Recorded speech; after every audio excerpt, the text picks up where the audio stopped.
Mountain, Island, Lightning Bolt, Spell Pierce, Switchblade, Stab Wound, Red Mage, Blue Mage. Too weird. Teal. A tail. 3 tail, 1. Let's go. Let's go. This is Red Mage, Blue Mage. I'm Kenny, and I play blue. I'm Amber, and I play red. We're talking about our favorite card game next to Euchre. It's Magic the Gathering. Shaking your head at me? The Euchre episode came out recently, as far as time of recording goes, and we put up a little poll, kind of a quick but effective survey, seeing if Euchre or chess were better analogies for Magic. And the results were, trying to think of a better word than conclusive. I honestly really don't remember what I said in that episode that spurred the title on, or this poll that you're trying to prove something to me. I think it's very funny that you have perfect memory when you predict Pi tokens will be in the game, and then they are, and then our fan base doesn't have your back on this dodgy analogy that you have for Magic. I don't remember this analogy. Please remind me what I said. We were saying that Magic isn't one game; it's a bunch of games that use the same rules. And you were saying it's cards. You were saying that Magic is playing cards. It's like Euchre. And then I was saying, when I was young, I thought of Magic like chess, but there are any number of different. Chess is one rule: get the king. Look, I'm not here to debate you. Check. You can go debate. But you the can world be of like Twitter. a million different games out of cards. There's Go Fish. There's War, there's Euchre, there's Cribbage, there's Spades. Magic is a deck of playing cards. Anyway, that's not what we're here to talk about today. Right. But this is getting me in the right mindset, because today's episode is all about things that we hate. And I hate you. It's like you were going to say that, and I knew it. So, yeah, let's get into this hateful episode and start hating on things. Great, I'm excited. What do you say to picking a card? I've got exactly 3, unlike some people. Well, let's get into it. Pick a card. You son of a bitch. Okay, so prompt of the day. My prompt. You do not take all this credit, please. You said it should be things that we don't like. And then I took that sort of raw material and I refined it. I purified it. And I came up with the worst cards from a flavor perspective. Okay, all right. So top 3 list. You get to go first. Go, because you picked the topic, quote unquote. Okay. What? Don't shake your head at me. Also, I like to make a note, listener, that I see 5 links under Kenny's list. All will be explained. No rules. It doesn't matter. No rules have been broken. Yes, they have. Right. Obviously, they have. All right. Okay. I feel the hate. I feel it flowing through me. Yes. I almost clicked on the first place one because I still don't understand how numbers work. So first off, I had to use the help of the internet to find stuff because I don't know. I mean, to just try and find a bad flavor card, like just by like going through Scryfall or Gather or whatever, would have just taken 5 ever. Sure. So I used Reddit, and the first one I chose, which we're clicking on right now, is Root Greevil. Is it the flavor text? Yeah. So I was just focusing on flavor text. Okay. You probably went a different route. Yeah, that's half the fun of these, though. Okay, so I went completely based on flavor text. And so Root Greevil costs 3 in the green. It's a creature. It's a beast. It costs 2 in a green. Or there's the tap ability costs 2 in a green, and you can sacrifice it, destroy all enchantments of the color of your choice. The 2/3 creature. And all that the flavor text says is the root of all Greevils. It's so stupid. I hate it. Like, I normally like puns. Yeah. But this is just like, nobody tried. No. I think it's especially bad because Greevil's a made-up word. They just made a word to rhyme with evil and then called it a root legal. And it's the... Anyway, I hate it a lot because this is just obviously just such a. They weren't trying. No, and I feel bad for the illustrator Andrew Robinson, who has like this interesting color palette and this interesting kind of creature, and it's just wasted on this nothing card, and it's nothing flavor text. I'm trying to see if there's any other creature type of Greevil, and I don't think there is. Oh, with Greevil in the name? Yeah, no. There's nothing? Didn't find it, nothing. So they literally named this thing Greevil, Root Greevil, so somebody could make the pun the root of all Greevils. What are Greevils? Is it a thing? I can't. I'm looking it up now. We're not supposed to look up anything. It's a Pokemon. No, it's a leader of criminal group Cypher in Pokemon. Yeah, there's only one Greevil, and it's Root Greevil. This is a good choice, because this is dumb.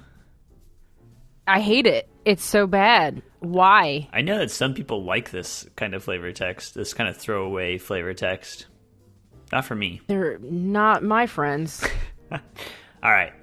You ready to get into my list here? So what did you do? And also, what are all these things? Okay, so the way I was taking it is like the flavor of a card, not its flavor text necessarily, but like I'll get into different categories basically. Okay. So you can go ahead and just click on my third place, and there are some extra links, but just click on third place for now. So there's 2 cards. Yes. And the one that I am actually nominating for third worst flavor is Amara Tandris. Okay. She is a creature, a legendary creature. She costs 5 green white. She is an elf shaman. She's a 5/7. She has prevent all damage that would be dealt to creature tokens you control. Okay. So, the category that this falls into is creatures where their power and toughness make absolutely no sense. She is an elf lady. She is an elf shaman. She, nurtures lots of little creatures. That's her deal. She's a Selesnya creature, so she's from Ravnica. She's just an elf shaman. So I don't get why she is a 5/7 creature. And so these other links that I have there for context, you can just click on the first one that says for context. Okay. This is a Scryfall search for other creatures with power toughness 5/7. And it includes such things as huge Arachnus spinner spiders, an elder dragon, an Eldrazi crab, a god in Erebos, something called an ivory tusk fortress, so a giant elephant, Sire of Stagnation, so another Eldrazi, World Breaker, that's another Eldrazi. It's all these huge, gigantic beasts, and there's no reason for Amara to have that power and toughness other than that's just how they balance the card, essentially. I don't think that she should be able to tango with these other creatures. Well, can't you see that she's basically a part of a tree? Look at her. She's nestled in between trees. That's her legs. It would be different. I wish they had made some kind of effort to be she is an elf tree or something. Yeah. She's a tree. Sure. Why not? The Selesnya, they're all about unifying with nature anyway, so sure, why not? Just give her just giant literal tree trunks for legs. She's got actual thunder thighs. Yeah. And then the other thing, the reason I included both Amaras on that link is that in Guilds of Ravnica, they printed her again, a different version, where she is Amara, Soul of the Accord, and she is a 2/2 elf cleric. So clearly she's not gigantic. But look, she's only cost 2 there. Right. And that's what I'm saying, is they made her a 5/7 in her previous version because they needed her mana cost to be very high. Yeah. And I just think that sucks from a flavor perspective. I see. I don't think she should be able to fight 2 grizzly bears and live to tell the tale and kill both of them with her bare hands. I'm sure she could. She's an elf shaman. No. She talks to them. No. And makes them fight each other. No. She set up a bunch of bear traps. So, dear listener, I had that extra link just so I had the extra context of here are other 5/7 creatures. Here's what you can expect when a creature has power toughness 5/7. Giant golems, unknowable monsters, gigantic spiders, that kind of stuff. Amara. Amara should be synonymous with God. What? You're not listening to me. Amara should be synonymous with God? Yeah. What do you mean? That's what her card's telling me. I see. Yeah, she's on the level of a god from Theros. Yeah. If she got into a fight with Erebos, it would go to a stalemate. That's what the power and toughness says. Yeah. Because she's got those big old tree legs. That's dumb. Tree legs filled with, obviously, tons of squirrels. Because I don't know what else she's doing. How else is she populating like this? All right, let's go to your number 2. So, again, I just picked literally for pure flavor text. So he's laughing because the one I put up is Robe of Mirrors, and it's a blue card that only costs 1 blue mana. It's an enchantment, so it enchants a creature. Its enchanted creature cannot be the target of spells or abilities, and the artwork is depicted as this like an elf with their hand up over their face, and they're like blocking you, and like they're wearing this bathrobe robe that has a bathrobe with like a WWE wrestling belt and a very deep V. And a very deep V, and there's just shards of mirror all over it.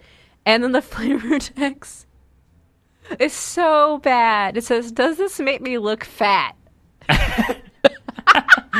So this elf is calling me fat, right? No, the elf is. It makes it sound like I put this robe on, and I'm like, does this make me look fat? But that doesn't make sense for the card. No. Like, it should be like being like, something like, does this make you look fat? Or, I don't even, they shouldn't even talk about fat. No. What the fuck? No, they shouldn't. As far as a disc goes, it's okay. Like, because what does this make me look like? It makes me look like you. It's bad. It's bad. Yeah. I don't like... It's like... I'm not a big fan... In general, I'm not a big fan of jokey flavor text. The exception being, like, you love goblin flavor text, but goblins are goofy and silly. Well, yeah, and then also it's just like... Sometimes it's, like, clever. Right. It's a clever, goofy thing. Not necessarily just like, ha-ha, fart, poop. Right. I'm a goblin. I also think I don't like ones like this, and actually the root of all Greevils falls in the same category of it's just like aping real-world phrases for no reason. The last one is my favorite. Okay. All right, so before we get there, my second place... Oh, right. So this was going to get my first place vote, but I'll explain why it didn't in a second. So this is Silent Submersible from War of the Spark. It is blue for an artifact vehicle. It's 2/3. Whenever Silent Submersible deals combat damage to a player or planeswalker, draw a card, and it has crew 2. The reason I put this as like worst flavor, or like up there with some of the worst flavor fails, is this is the first submarine vehicle we've ever had in Magic. Mm-hmm. And like this was their at bat to really do like a cool thing with a submarine, but there's nothing about it that has to do with going underwater. It doesn't care about islands. I would even accept like something that makes it unblockable or can't be blocked by blue creatures, or like give me anything. Like it's so annoying to me that if you have a creature, clearly a land creature, you can block a Silent Submersible. I can block with my bird. Yeah, exactly.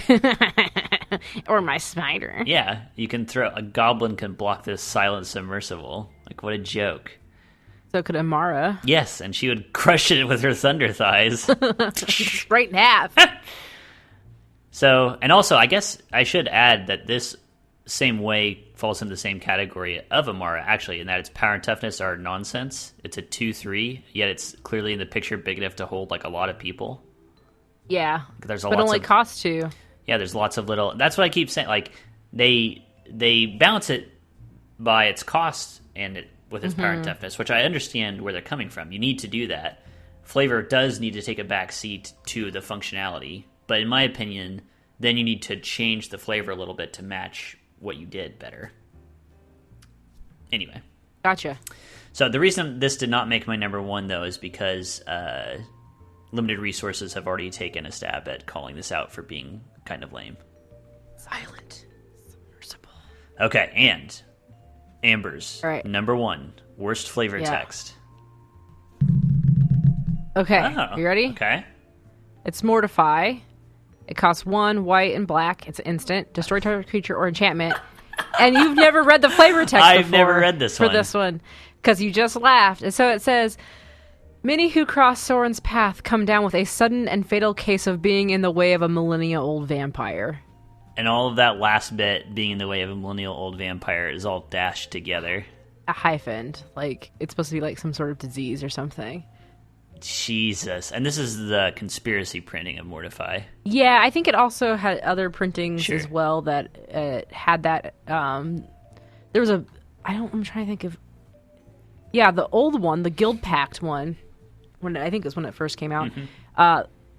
It says, the eyes let flow with tears, then blood, then the very soul, the whole wrung inside out, dripping down into the blackened puddle of the past. That's flavor text.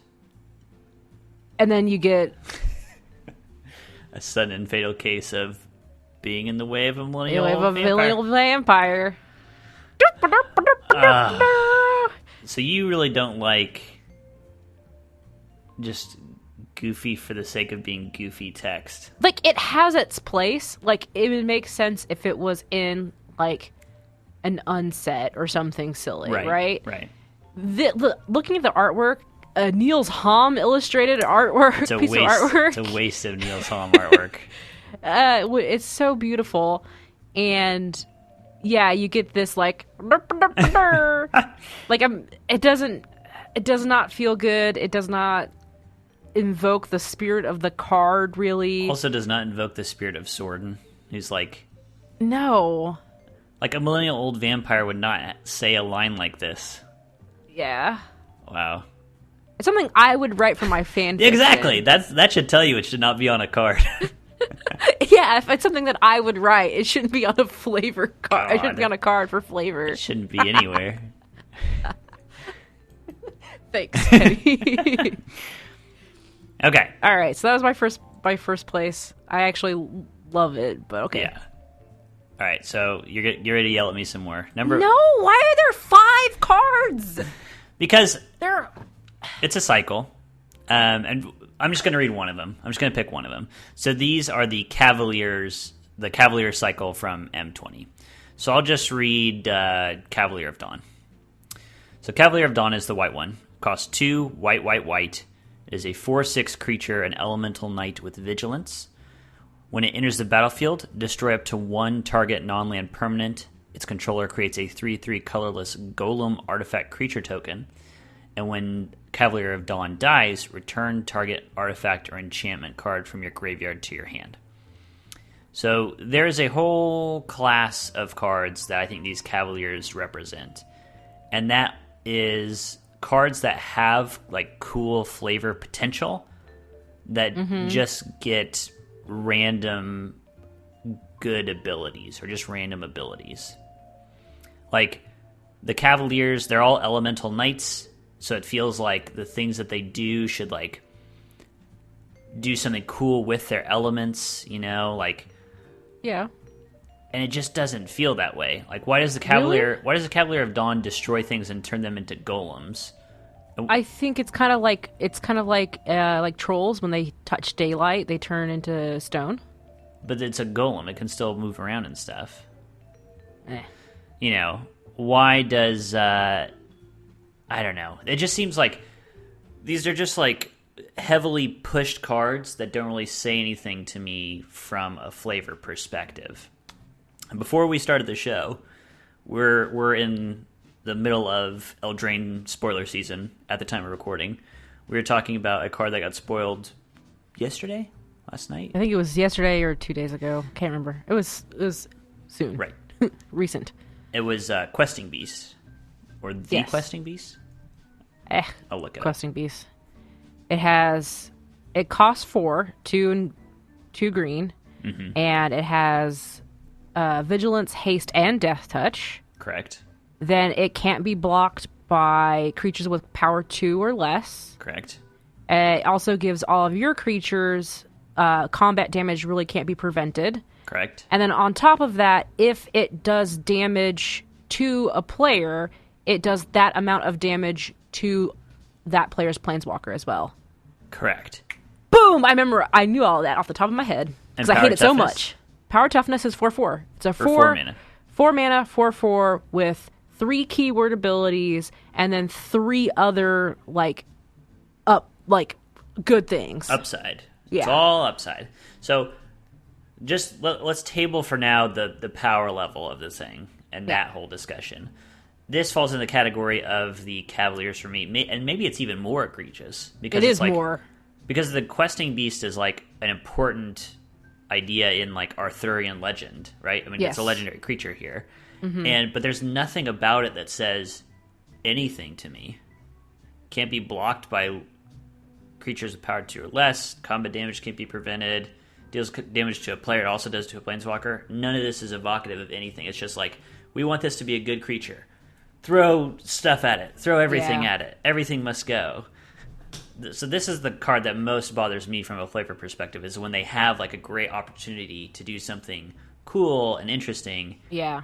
And it doesn't even have like a unique ability. Like, it would be one thing if it did something that I haven't really seen before, but this is just stats on upside abilities. Yeah.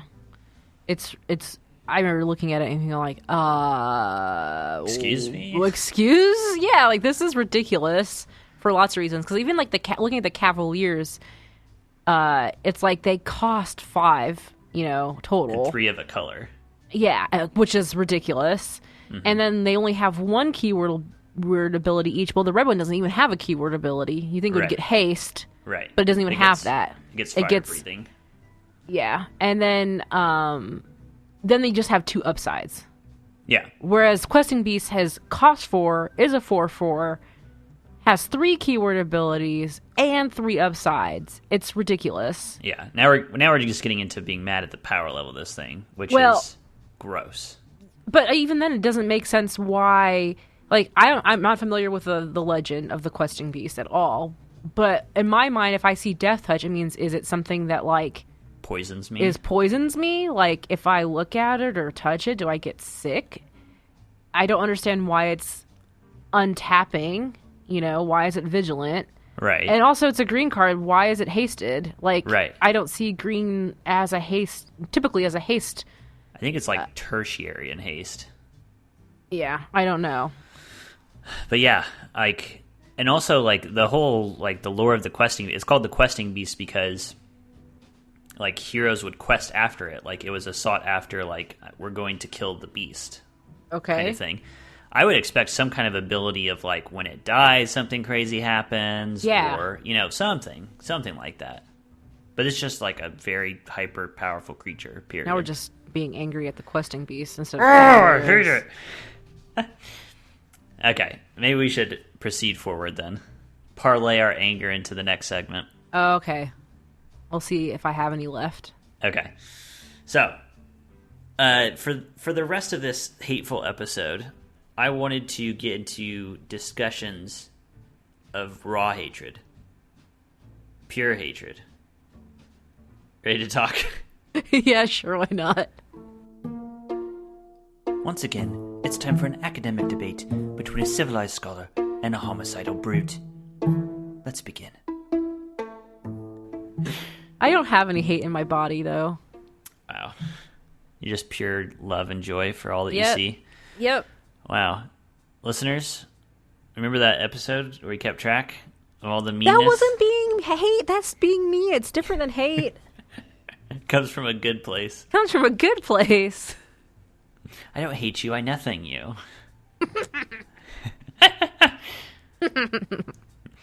All right, so for this civilized scholar homicidal brute, I thought we could both bring a topic to the table. And my question was, what is something in Magic that drives you nuts or that you hate that you want to talk about? What do you think about leading us off here? Are we talking about, like, any aspect of Magic? Like culture, yes. Going to games, all that Mechanics, stuff? could be absolutely anything. Card stock. Oh my God, you hit the nerve. I am so upset with the card quality right now, or it's getting better. Like I definitely when they came out with the last set, M20. There are some cards that they're obviously no. It wasn't M20. It was Spark? The Japanese. So here, okay, hold on. I'm getting so rattled up right now.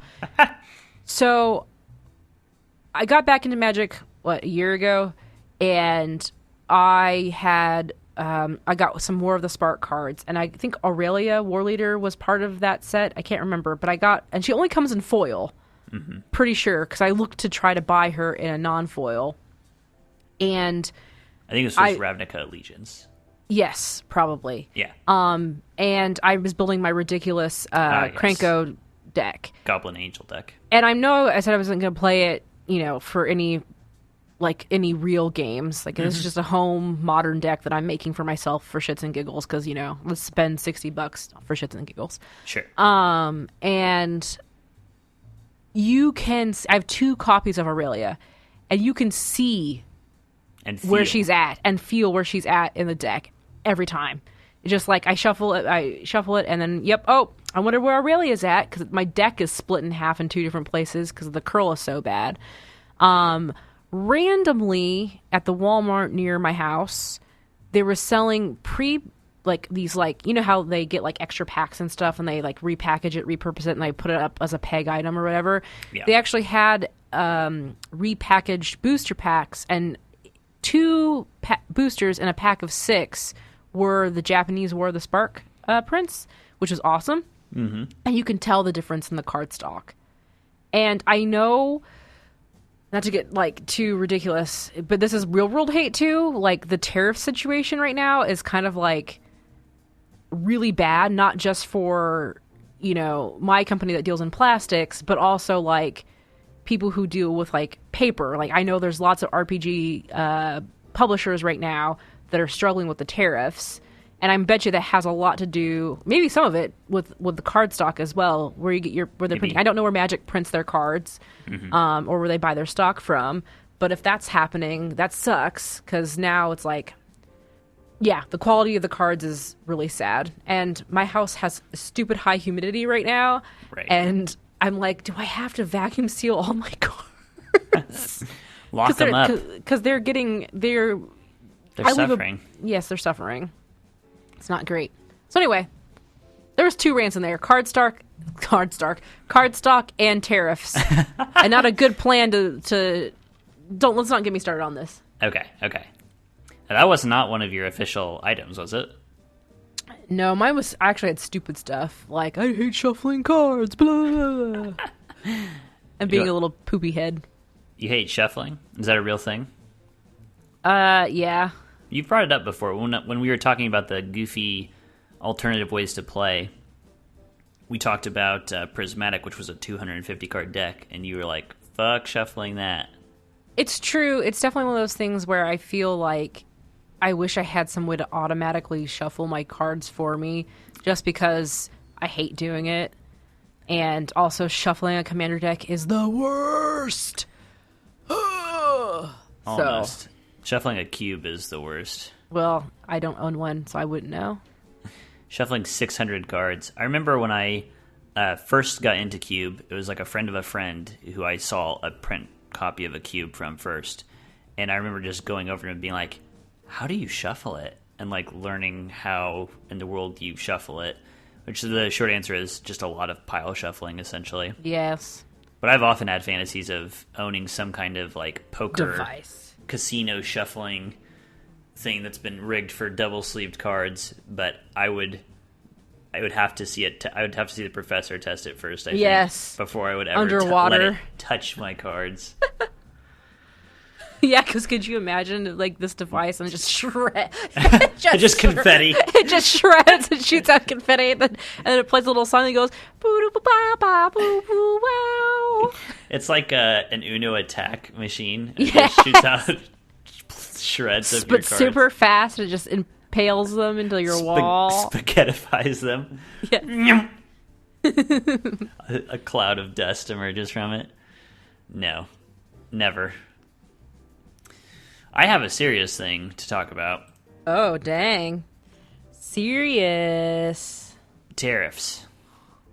Oh, No. let's get into tariffs. No. One of the things I wanted to talk about that is annoying to me are ironically made for Commander products. Okay. As in, like, when they say we're coming out with these new cards that are made just for Commander, Right. that's kind of annoying to me. Why? Because it's like, don't tell me how to build my deck. What? Nothing. Continue. Don't tell me how to build my deck. Stop laughing at me. What's so funny? No, just keep talking. Okay. You're biting your lip trying not to laugh or say anything. Okay, so let me give you an example. All right? Okay. Let me give you an example. I think it's very cool I know I make analogies to League of Legends a lot, but I like it as a game a lot. Mm-hmm. It's cool trying to figure out the meta and figure out what works. Like, they've given you a bunch of tools. They've given you a bunch of champions with different crazy abilities, a bunch of items that do a bunch of things, a bunch of different lanes you can go in, and you just have to figure out this huge mess. And the meta settles in after a long time. People figure out what works. You're able to express yourself. You do cool things. They came out with a pair of champions a while ago, Xayah and Rakan. It's like a ranged attack person and a support person. And they have abilities, they're like lovers. That's their shtick. And they have abilities that specifically synergize with each other. And not as in, like, they work well together. It's as in, like, Xayah's attack range is bigger when she's near Rakan. Rakan can dash farther to Xayah. And it's just telling you, play these two champions together. Like, instead of letting us figure out the best way to do it. And I don't like being just given that on a plate, you know? I don't like being given a commander that's like, here you go, here's a deck. Okay, what is your response, please? I'm dying to know. I mean, my first reaction is then those aren't really made for you then. And so I don't see, like, for me, I'm laughing because it just seems old Because I'm an old manish. man. Okay. These designers and catering to young people and their desire to build commander decks and let's play this format and giving them options specifically for commander. Yarr! Get off my lawn. Oh no. Oh, do you have an episode title? No, I was typing you an angry email, actually. Okay. Yes, I was writing down the title. Old Man Kenny. Get off of my battlefield. Get off of my planes. I mean, for me, it doesn't bother me because it's like, it's obviously like there for me if I want to, but I don't have to. I think because this format has emerged, it makes sense why they would make cards. I mean, there's obviously cards that do not do well in Commander. Like, there's no point in having some cards because it's like, absolutely, I'm never. It's not going to be useful. It's tiny. It's not doing a lot of damage. Whatever. Absolutely. And so I think it's nice. Like, they want to just breathe in life to this format that people really enjoy and really and love, and just give you options that are specifically tailored for.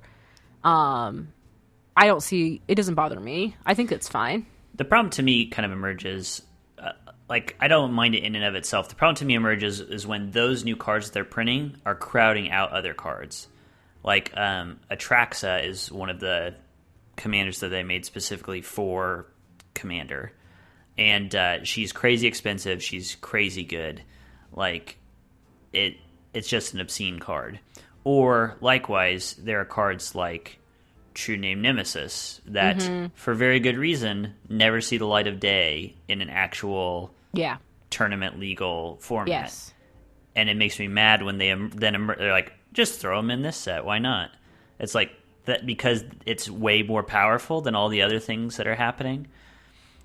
So it's that kind of thing where it feels like, in the spirit of being wacky and like have as much as like more like candy for breakfast kind of thing, Maybe I just haven't been in Magic long enough to see this or feel it because again, like I didn't even know what Commander was when I first started. I mean, I don't even know. Like, Right. Commander is something I've only just done the last year. And I have precons, deconstructed precons that I've reconstructed to be something stupider. I mean, Commander in general is really something where it's very, like, you have to, like, work with your play group to make it what everybody wants it to be.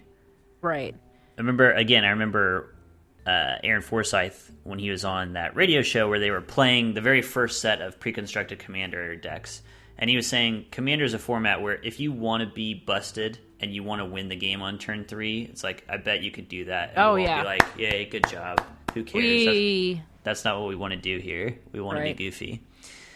And, yeah, it feels like sometimes the cards aren't goofy. They're just raw. They're questing beasts. They're just raw power. Yeah, it depends. I mean, there's different types of obviously Commander decks and and play styles. Maybe that's what I'm really railing against. People that want to play like super alpha Commander decks where it's we're just trying to go play a standard tournament if you want to play that way. I mean, there are people who enjoy that. I mean, I understand that feeling of chasing that perfect optimization thing and seeing it play out the way you want to. I mean, that's why I made my stupid modern deck the way it is. It's like it's not even optimized. I just want it to do the thing it does the way that I want it to happen. And there is a sort of weird, satisfying fun to like, oh, yes, got it. Like it's happening right. It's happening right now. It's exciting. It went off. Yeah, but that's not how I want to play all the time. That's more of an Amber thing. That's more of like, I'm playing against myself kind of thing. Can this thing happen? I don't think it makes for a fun social thing at all for me personally. Sure. No, I agree. I mean, I have like one of my Commander decks is that Arkham dachshund Commander deck, and I almost never bust it out because it's kind of similar to what you're talking about. It's like I'm playing Solitaire. It's like it's one of those Commander decks that get at me where it's like, all right, everybody at the table has to team up to stop me or I will win the game. Right. And it doesn't become like a contest of skill. It's just like, are you guys going to band against me or not? Right. And so I don't really like playing that deck. I played it. I didn't do a good job with it. Well, that wasn't your fault because you didn't know how it worked. It's fine. I don't care. I lost. Whatever. Happens. Got any other gripes before we sign off today? I'm trying to think. Do you have any other gripes? I had one other one. Let's talk about your other gripe. You're gonna laugh at me. You already have. I'm just doing like a mental what? Is it something about tokens? No. So this is outside the game itself. Okay.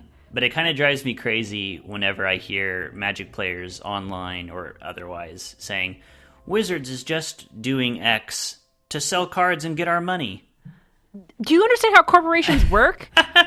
Yeah, that's what bothers me about that. Like, I see that post so often, like, about these busted, like, questing beasts. They're just doing this so they can get our money. It's like... And you keep giving them your money, so, like, I mean... Come on. Yeah, they're just printing a foil Jace in this set so that they get us to buy more packs. It's like, that's right. That's exactly how a corporation works, my dudes. Yeah. So I don't know. I think people have this idea that Wizards should be this sort of like weird, selfless, giving agency, and it's just like, no, they're a company. They are in business.